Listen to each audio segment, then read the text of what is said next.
Have you started growing your channel but you haven't seen that growth that you've wanted? Well, in this video I share with you some rookie mistakes new YouTubers make, and I'm going to share with you some tips that you should actually do to grow your channel. Before we get into this, make sure you hit that subscribe button because I have many more videos coming your way. This video shout out goes to Kevin89067. Thank you so much for watching my videos and being part of this community. Hi, my name is Catherine Perry and I help you grow your YouTube channel the right way. In this video, I'm going to talk to you about some rookie mistakes that new YouTubers make and what things that you should actually do to grow your channel. Some of these things I've actually done in the past, which is a mistake on my part, and obviously I've learned from my mistakes. And some of these things that I've noticed on other people's channels over the past couple of years. There are a lot of key points here, so make sure you watch to the very end because I'm giving away a lot of good information. So the first thing that people do wrong is they copy keywords. So when you go into a video or anybody's channel, you'll see keywords under the videos. Now this is not a terrible thing to do, but overall it's not good for your videos because you're copying keywords that they've specifically given to that video and that will work with their channel. Your channel is different from another person's channel, so those keywords are not going to work for your channel because you have not researched them and you're just copying and pasting them into your videos. Again, I don't recommend doing this. Not is it a bad thing to do, but it's not a good thing for your videos and your channel because it doesn't correlate there. There's no research, it's just copied and pasted into your tags. So what you should do is actually research keywords that are good for your videos. You need to sit down and research your tags and your title before you go into filming and editing your video. So let's move over to the computer and I'm going to give you a little example of what I do to research and what I use to find my tags for my videos. I'm going to give you an example of how I find my keywords and little tips here and there that you really should start doing on your channel and to get more views. So we're going to type in how to make cake pops for beginners. So now that we're on here, we're seeing what search results have come up. So we look right here and we've got a whole bunch of results that come up. You need to keep an eye on those, but I'll talk about that a little bit more after I go into TubeBuddy section here. So we're gonna go over to the TubeBuddy Keyword Explorer. This is a great tool that I've talked about in the past, and a few of you know this. I know a lot of you know this because I am really into TubeBuddy. It is the one thing that I use the most on my channel to get my videos to rank in search. So let's look. How to make cake pops for beginners is a great title. Like that, obviously, that would be a good opportunity. You think, okay, that's good. You know, if you didn't have keyword like the TubeBuddy tool, you would never know what's going down on YouTube right now. So right now the optimization strength is very poor, like 11, not good. Search volume, fair. Competition, poor. Optimization strength is great, like it's excellent. But you have to take into account the other two things. So a number of videos in the search results is 979K, so that's way too much. We gotta narrow it down as much as we can to find our small community, our small audience, because we're a small channel, right? You don't want to find the audience that has a lot or people that are searching a ton in it because you're never going to get seen. You're going to get pushed down, like with anything. You're going to get pushed down on like lower to the ranking. So you need to have, this is the section that you won't see if you have the free version, and this is really a good tool to have. It gives you versus the top ranked videos. So this is the average views. So 547K is the average views for this topic, which is bad because we're never gonna get seen. The lowest that we need is 6.61K views in order to start ranking, and then 218 is our average. So there's no way that we're gonna get seen here. Another great thing here is add these things into it, the comment tags. So maybe you had to make cake pops for beginners, but then you add maybe DIY or with sprinkles. Let me see, for beginners, cake pops, how to make cake pops with sprinkles. See, we've made it a little bit lower. Overall, this is really good. Now, I would like to go further, so maybe you should add something else, homemade or something like that into it and start seeing what comes up. So the search volume is fair, that's pretty good. The competition is very good, and the optimization strength is excellent. We're now down lower to 506K views, like in the search results for this topic. And then you versus top ranked videos is 221K, so that's still high, but the lowest you need to start ranking is 59. The average for our channel for the last 5 videos is 218. So we could actually start ranking for this if we get the momentum, if we get views, a good amount of views on our channel. So this is really how you do it. You need to add things to it. So like here, there's lots more things to do. You could add a brand into it. So it's like Starbucks or Oreos or something else like that. And then that's going to narrow it down even more. Or, you know, for birthday or for kids, easy DIY cake pops with sprinkles for kids. You know, type in beginners or something. I don't know. So keep digging deep into your TubeBuddy and researching. Another really good thing that I like to do when I'm finding keywords is going through the other videos and seeing what's going on. So I pay attention to the top ranked. So I will go within a year. This year I'll say, okay, this year is this.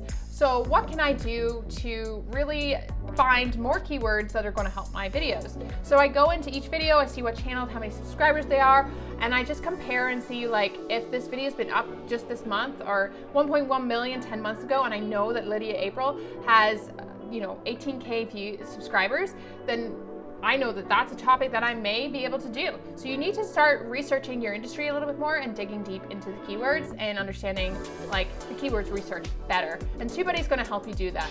Number 2, cluttered thumbnails. This is a big one. Many new YouTubers will put tons of pictures in the little thumbnail, or they will put lots of words on the thumbnail.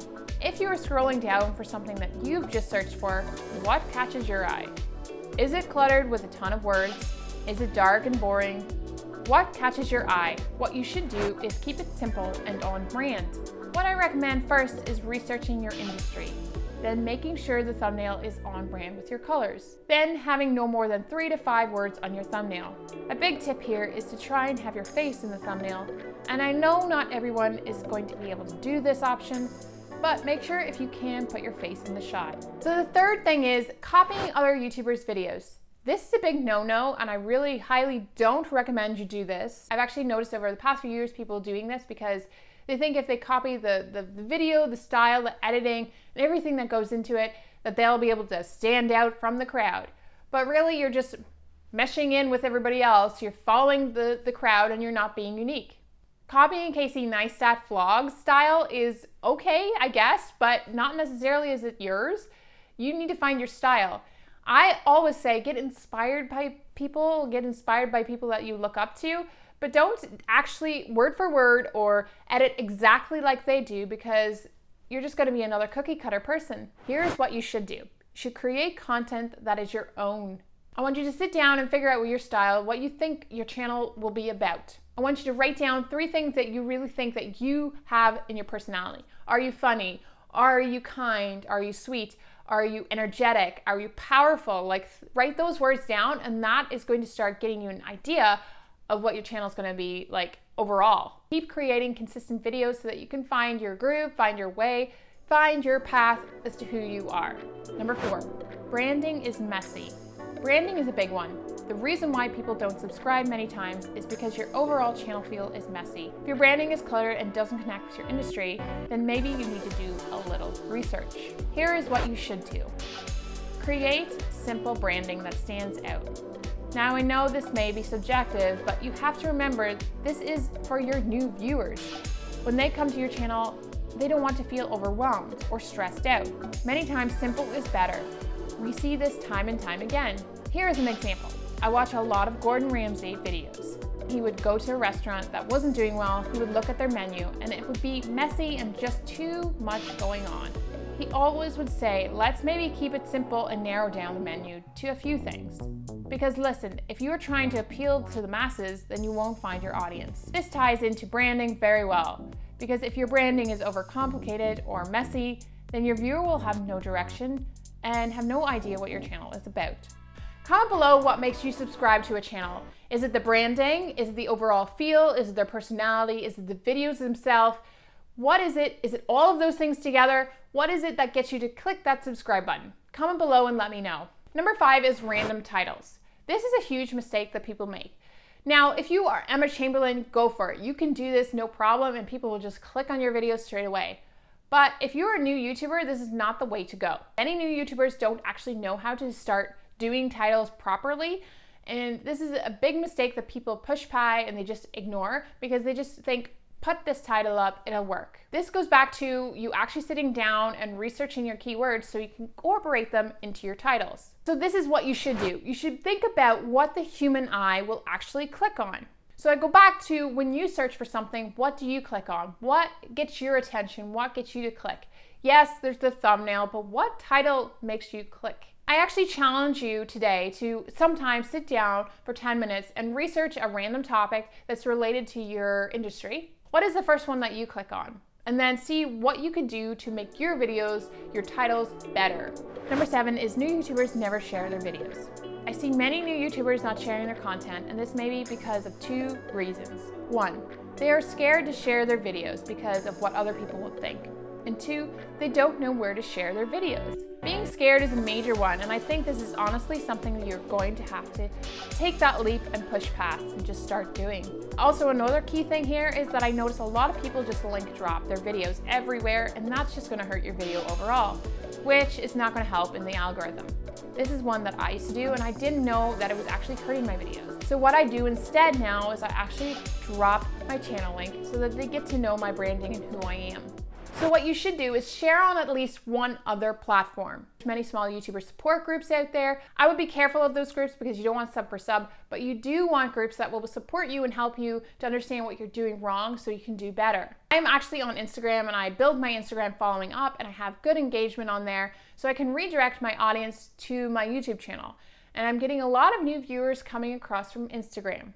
We've seen this in the past. For example, I've shared my friend Selena Spooky Boo. She actually has a TikTok, big following on TikTok, and she's redirected a lot of people over to her YouTube channel, which in turn has grown her YouTube channel tremendously. I think having one more spot for you to share your content is vital in order to get more eyes off of that platform onto YouTube, which is what YouTube wants. Number 8 is another big one, is people don't use playlists. So many people brush past this point because they just don't think playlists are important. Playlists are key because that's going to get people to stay on your channel longer and binge watch your content. I actually used to ignore playlists because I didn't understand the concept of them. Yes, I got the idea, you put the videos there, people will watch them, but I never realized how good of a way to optimize your videos and get people to actually stay on your channel longer. So here is what I would do. I would use them to create binge-worthy content. This is why I did my ProTuber video series, because people are staying on my channel longer because they're binge watching all of the videos that I've talked about within that series. My ProTuber series is actually the #1 playlist on my channel right now, and it's because people are consistently going through the videos because they want to learn as to how bigger YouTubers are growing. So playlists can help in 3 ways. Number 1 is you can put your playlist, your best playlist, on the front page when your channel, new viewers come to your channel, they can see this playlist and they can start binge watching through your content. Number 2 is that they can be found in search. So actually, if you do the description properly within the playlist, you can actually start to be found in search. And if someone searches your name for some reason, these playlists will start to pop up. It's good to really start optimizing these playlists as much as possible because yet again, they will be found in search.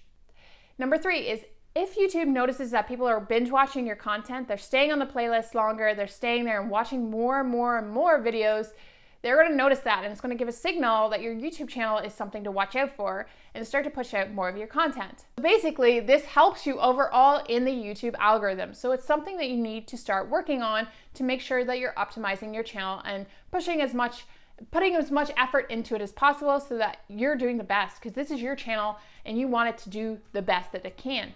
So that was a lot of mistakes, oh my goodness. But I wanted to share with you these mistakes so that you can maybe improve your channel in the future.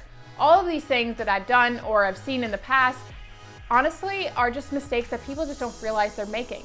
But if you listen to this and actually start implementing and doing these tips, you will see some change in your channel, you see some growth in your channel because you're actually working on your channel as a whole and changing the things that aren't working. Remember to check out the videos below. I have lots more videos about YouTube growth and how it can help you grow your channel. Also, don't forget to hit that subscribe button because you're going to keep up to date with my videos. I have lots more coming your way. You also may like these videos. They're going to help you grow your YouTube channel the right way. And as always, guys, don't forget to create adventure and live to inspire. Have a good one.